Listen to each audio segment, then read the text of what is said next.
मेरे तो सपने में भी पैसे कमाने के वांदे हैं।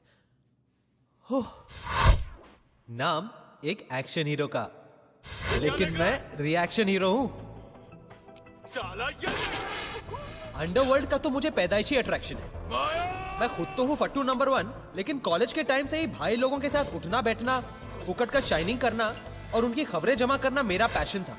वही पैशन आज भी फैशन में है, लेकिन मेरी नौकरी बनकर, एक ऐसी नौकरी जहाँ पर्सनालिटी में दहशत हो ना हो, आवाज में दहशत जरूर होनी चाहिए।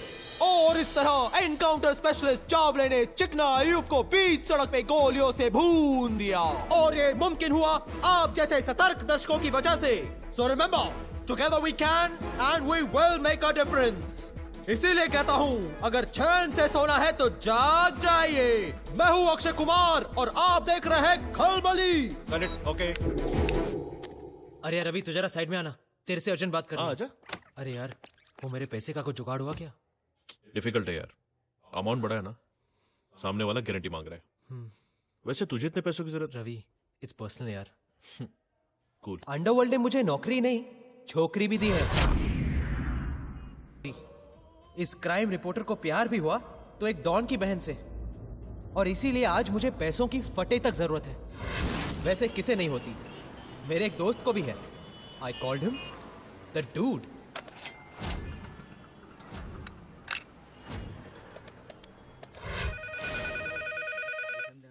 जी मैं रमाकांत जोशी बोल रहा हूँ।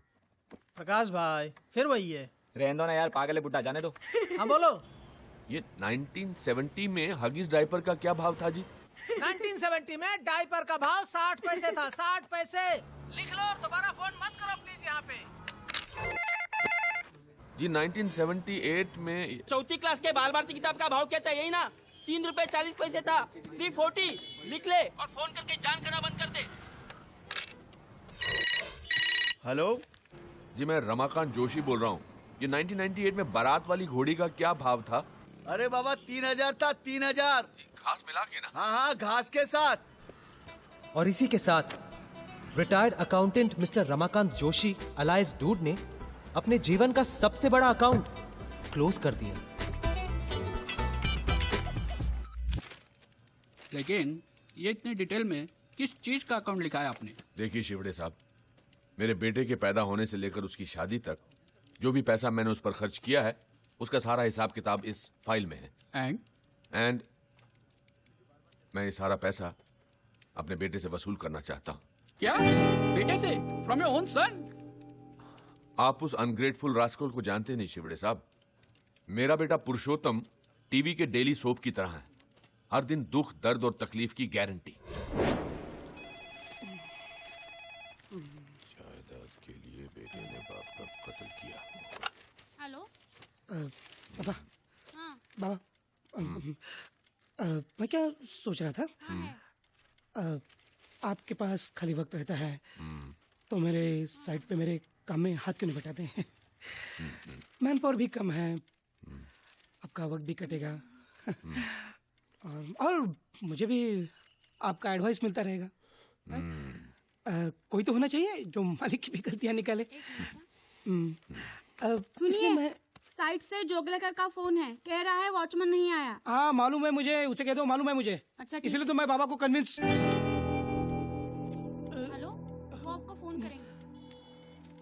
सिविल इंजीनियर बनाया हराम को, आज अपनी खुद की बिल्डिंग बांध रहा है, लेकिन बाप के लिए दिल में 1 स्क्वायर फीट जगह नहीं है। बेटे की पढ़ाई में कोई कमी न रह जाए, इसीलिए उसकी माँ का इलाज एक प्राइवेट अस्पताल में नहीं करवाया मैंने। अब बेटा कमाने लगा तो बाप बोझ बन गया उसके लिए। देखिए Joshi ji, I can understand your feelings, but I am sorry, हम इस बेसिस पे कोई केस ही नहीं कर सकते, क्योंकि ऐसा कोई लॉ ही नहीं है जिसे। क्यों नहीं ऐसा कोई लॉ? अरे जब मरने के बाद बाप की जायदाद पर बेटे का हक होता है, तो जीते जी बेटे की कमाई पर बाप का हक क्यों नहीं हो सकता? 35 साल अकाउंटेंट रहा हूं शिवड़े साहब, 35 साल। चाहे कुछ भी हो जाए, मेरे इस दुनिया से डेबिट होने से पहले मैं अपना पूरा क्रेडिट पुरुषोत्तम जोशी से वसूल करके ही रहूंगा, और वो भी सूद समेत। केस नहीं बन सकता। वो अकाउंटेंट प्रधान आज भी अकेले ही बड़बड़ा रहा है। कैसा है तू? अरे मेरी तो लाइफ मेंबरशिप है यहाँ, वही चाल का प्रॉब्लम। कभी फुर्सत में बैठेंगे तो डेवलपमेंट बताता है। और साथ में 2-3 पैक टकाटक चाय भी मारते। क्यों? चाय सोमरस बंद कर दिया क्या? कुछ दिन के लिए। वैसे तो यहाँ मतलब पुरुषोत्तम का अकाउंट क्लियर हो गया लगता है। हाँ, लेकिन वकील कहता है कि केस नहीं बनेगा। अरे ये लॉयर्स एक नंबर के लायस होते हैं, तू फिक्र मत कर यार, कुछ ना कुछ हम करेंगे। अब डूड की प्रॉब्लम तो सिर्फ अपने बेटे से थी। ऐसा लगता जैसे 2-2 बच्चों को छोड़ने आती है। क्या बोला आपने? अरे रुको, तमाशा मत करो, सब लोग देख रहे हैं हमारी तरफ। मम्मी, मैंने कहा था ना, पापा को मत लेकर आओ। दो इधर। आयुष, रुको। दूसरों पर गुस्सा करने से पहले जरा खुद की तरफ देखो। किसे ऐसी नहीं आएगी? आजकल तो आयुष को भी शर्म आती है आपकी। क्या? देखो, आके किसी और को दिखाना। शुक्र मानो कि आज तक मैंने आयुष को नहीं बताया तुम काम क्या करते हो। जिस दिन जान जाएगा ना, जो बची कुछ इज्जत है आपके लिए वो भी चली जाएगी। तो ये है लंबोदर झा का छोटा परिवार, दुखी परिवार। भगवान ने हाइट देने में कंजूसी क्या की और लंबोदर का आसमान छूने का सपना सपना ही रह गया। कोई कुछ भी कहे बॉस, लेकिन साइज मैटर्स।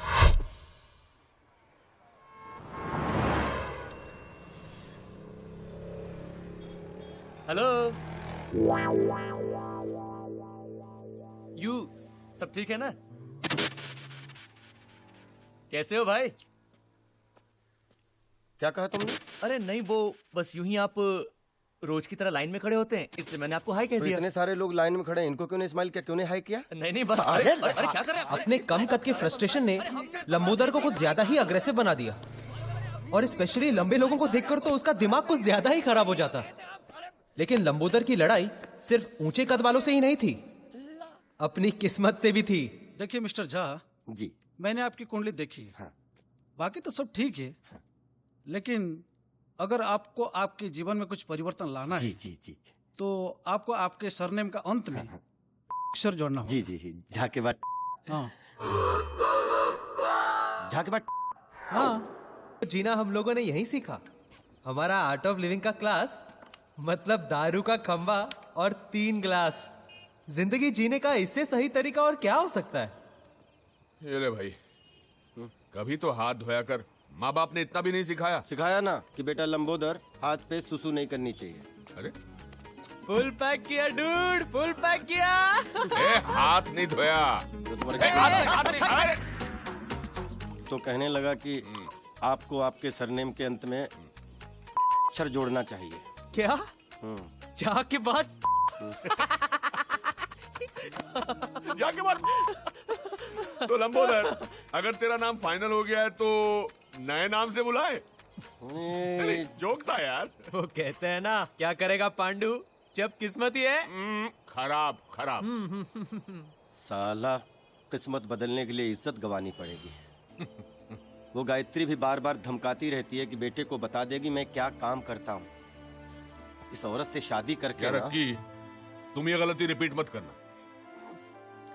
एक ऐसी औरत ढूंढ जो तुझसे प्यार करे, एक ऐसी औरत जो तेरी सेवा करे, और एक ऐसी औरत जो तेरे लिए खुद कमा कर लाए। हाँ डूड, बस इतना ख्याल रखना पड़ेगा कि ये तीनों औरतें कभी आपस में ना मिले। अच्छा था। वो कुछ पैसे वैसे का जुगाड़ हो जाए तो ये नौकरी वोकरी छोड़ के बिजनेस शुरू करूंगा। अपनी भी वही स्टोरी है ब्रदर, नोट चाहिए नोट। जिस दिन जुगाड़ हो गया ना, नेक्स्ट डे प्रिया के साथ टेक ऑफ। डूड, बहुत लाउड हो रहा है। हाँ? ये लाउड है? ये लाउड नहीं है। लाउड जानता है क्या है? लेटेस्ट। मेरे बेटे ने मुझे चौकीदार की नौकरी ऑफर की है। ये लाउड है साला, ये लाउड है। डूड, ये पुरुषोत्तम का नाटक आजकल बहुत बढ़ गया है। एक चाबुक आइडिया आ रहा है मेरे दिमाग में। एक दिन ना मजबूत बजाते हैं उसकी। एक दिन क्यों, कल ही कान के नीचे देता हूँ। बहुत दिन हो गए वैसे यहाँ साफ किए हुए। कान के नीचे तू लंबोदर, तू, मुझे नहीं लगता तेरा हाथ उसके कान तक पहुंचेगा। अच्छा था दोस्तों, अच्छा था।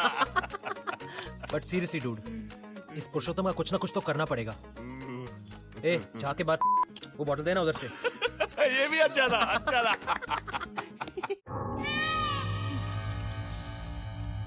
खोका, अरे खोका मांगा है, खोका। आप समझते हैं खोका? 1 करोड़। बेटा गलती से रॉन्ग नंबर लग गया होगा और मुझे लगता है खोखा नहीं कोका कोला मांगा होगा। अरे बाबा, दुबई से फोन आया था, दुबई से। हम कब आते हैं कब जाते हैं पूरी इंफॉर्मेशन है उनके पास। यहाँ मेरी पूरी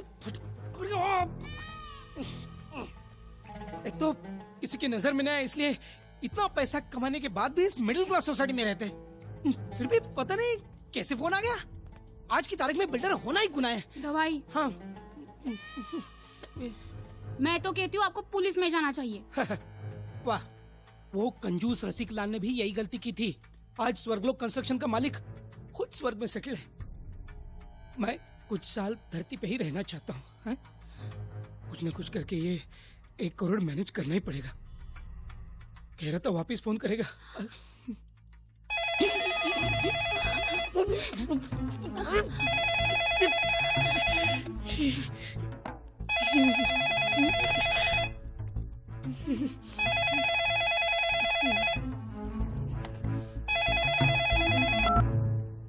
हेलो, ये चिरकुट हाय हेलो करने के लिए फिर से फोन नहीं किया। पैसे कब दे रहा है बोल। देखिए मैं पुरुषोत्तम का पिता बोल रहा हूँ, रमाकांत जोशी। दरअसल पुरुषोत्तम के पास इतने पैसे नहीं हैं। क्या नाम बोला तूने? जी रमाकांत जोशी। आप पहले ईरानीवाड़ी में रहते थे क्या? जी हाँ, लेकिन अरे जोशी काका, मैं गजलुल रहमान, आपका गजलू। गजलू? अरे गजलू, गजलू बेटा, इतने सालों बाद। हाँ, याद है ना? अरे तुझे कैसे भूल सकता हूँ, तू तो बचपन से ही आउटलाइन का लड़का था। लेकिन इतना बड़ा गुंडा बनेगा ये कभी नहीं सोचा था, वो भी एनआरआई। क्या काका आप भी। अच्छा ये सब छोड़, ये बता कि तेरा गजलों का शौक अभी भी है कि नहीं? अरे वो कैसे छूट सकता है काका, अभी 2 दिन पहले ही मेरे घर पे जगजीत सिंह का प्रोग्राम रखा था ना। क्या बात कर रहा है? और क्या, पहले 3 गानों के लिए सर पर घोड़ा लगाना पड़ा, फिर बाद में वो मूड में ही छा गया। तू बिल्कुल नहीं बदला। अरे कितनी बार समझाया कि ये रिस्क वाला काम मत किया कर रहे। अरे कैसे छोड़ू काका, जॉब सेटिस्फेक्शन बहुत है ना। Job satisfaction? लेकिन आज लोचा हो गया काका। क्यों, क्या हुआ? आपके घर पे फोन किया, आपके गजलू को माफ कर दो। हाँ, गलती हो गई। माफी क्यों मांग रहा है? मैं समझता हूँ। वैसे काका, आपको कोई तकलीफ विकलीफ दे रहा है तो बोलना। तकलीफ? तकलीफ तो दोनों दे रहे हैं। कौन दोनों? एक आर्थराइटिस और एक अस्थमा। काका, तकलीफ मतलब भाई लोग की तकलीफ। अरे नहीं, हम लोगों को ऐसा क्या। खैर फिर भी कोई बात होगी तो मैं जरूर तुम्हें बताऊंगा। काका अभी फोन रखता है क्या? बाय लागू। अच्छा बेटा, जीते रहो। पापा, आप नहीं होते तो मेरा तो 1 करोड़ गया होता ना। अरे ऐसे कैसे जाने दूंगा? रखवाली करना मेरा काम है, आखिर वॉचमैन जो हूं।